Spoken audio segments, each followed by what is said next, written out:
I came here as a freshman in 1987, so I know that seems like really ancient times. I graduated in 91, and then I became a reporter for a little while.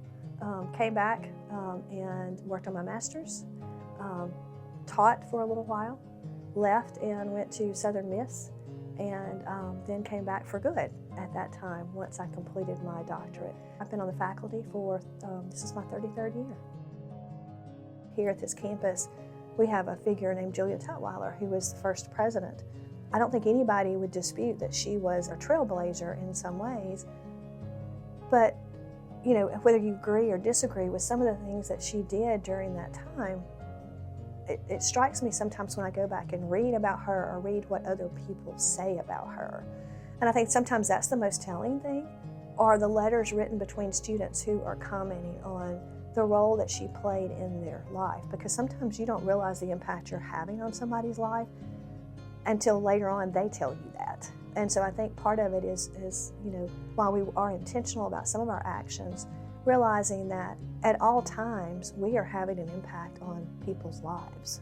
And so in thinking about that, stepping back, a trait I always have is, would I like to see that in a headline about me?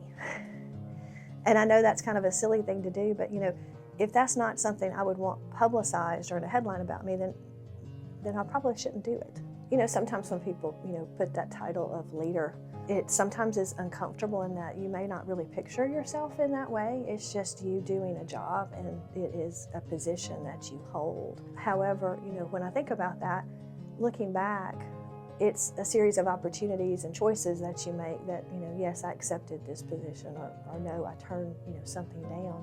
And so I think really when I think to talk to other women, I'm like, you know, be open to the opportunities that are presented to you and listen to other people. A lot of times that listening skill is your best tool, but you know, I watched my grandmother listen to those around them. I watched my mom. I always felt like she was just this extremely diplomatic person. It seemed like if there was anything going on in our family, she could always kind of smooth things over, but it really wasn't because she did anything specifically. People felt like they were being heard. I hope that that's a trait that I have, that individuals find the office that I hold now accessible, and that, you know, if they come to me with an idea, I don't just dismiss it, but let's look at it. You know, I don't ever want to say, you know, we tried that, and so no, that's not going to work. Helping individuals feel like they are being heard is really, really important. Communication is important to me, but and that respect on, you know, either side, I think, is important to me.